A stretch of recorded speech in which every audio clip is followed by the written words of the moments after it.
कर रही है और आज अपने मन से वो कर रही है।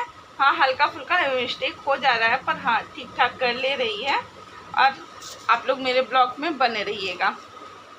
मैंने रिद्धिमा को तैयार कर दिया। अब रिद्धिमा खा रही हैं पपीते और 5:30 होने ही वाले हैं। रिद्धिमा तैयार हो गई हैं बिल्कुल और जाने के लिए। जाओगी ना कोचिंग? इनका मन ही नहीं करता कोचिंग जाने का, पढ़ने का लग रहा है। और वहाँ तो मैम चॉकलेट भी देती हैं तो फिर अच्छा हाय बोल दो। हाँ स्कूल में हाय पूछ लो आप लोग कैसे हैं। जा रहे हैं मार्केट और थोड़ा मेरी फ्रेंड के यहाँ भी काम है मुझे, तो वहाँ भी मैं जाऊँगी। ये रही रिद्धिमा। हेलो। रिद्धिमा पढ़ के आ चुकी है तो चलिए चलते हैं।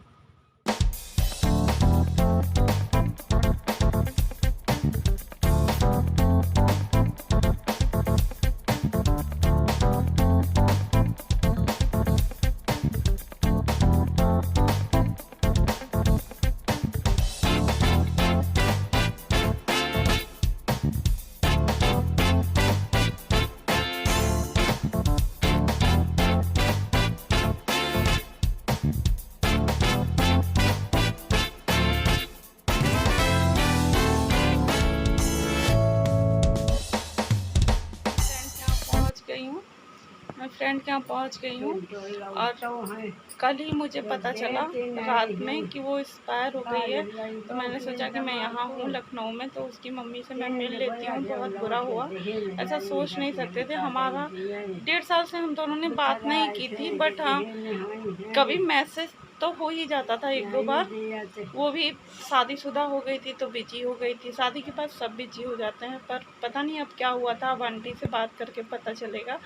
कोई गेस्ट आए थे, उन्हें आंटी छोड़ने गई हैं। आती हैं तो फिर हम बात करते हैं और आपको बताएंगे। हल्का फुल्का बुखार आ रहा है, उसके बाद नहीं है। फिर थोड़े दिन के बाद में ये हुआ कि हल्का पानी गिरने लगा और बस उसके बाद में कुछ पता ही नहीं चला। कितनी सारी जांचें हुई, सब कुछ हुआ। तो ससुराल वालों की तरफ से कोई प्रॉब्लम तो नहीं थी? अरे वही तो कमी नहीं थी। जब लड़की जाती तब पता चलता है, पहले से पता नहीं चलता है कुछ भी। खिला पिला के नहीं, गांव के एरिया के होते हैं ना तो खिलाने पिलाने में सबसे ज़्यादा। हम तो अपनी अंग्रेजी दवाई सब कर रहे हैं और दुआ वो रोज कर चुके थे, जल्दी जल्दी कहाँ जाने।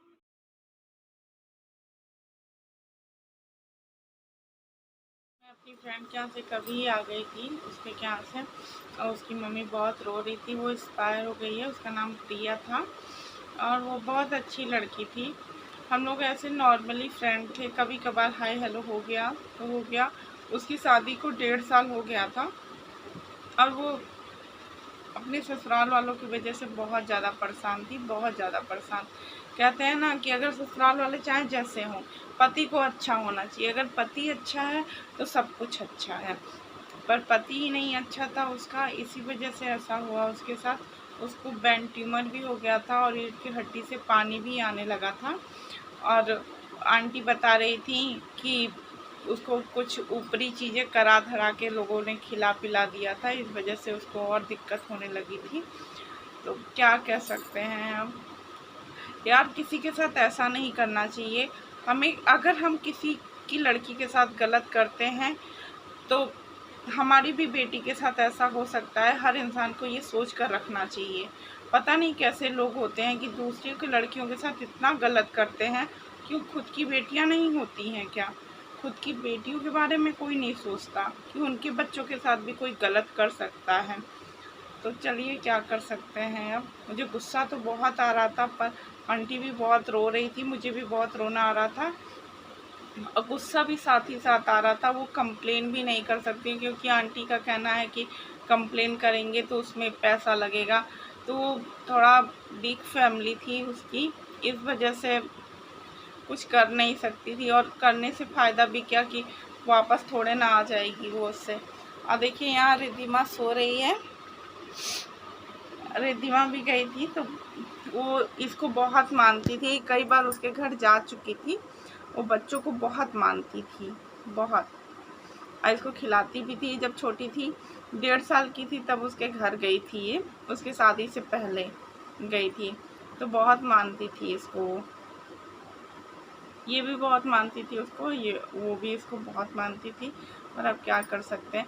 फ़िलहाल ये कहिए कि अच्छा है कि उसका कोई बच्चा नहीं है, नहीं तो बच्चे को तो बहुत दिक्कत होती।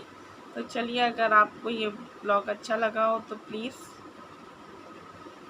देखिए, प्लीज़ वीडियो को पूरा देखिएगा, स्किप मत कीजिएगा बिल्कुल भी, और लास्ट तक मेरी वीडियो को देखिएगा। आज मैं कुछ नहीं कहूँगी कि आप ऐसा करो वैसा करो, बस मेरी पूरी वीडियो देखिएगा, आपसे रिक्वेस्ट है।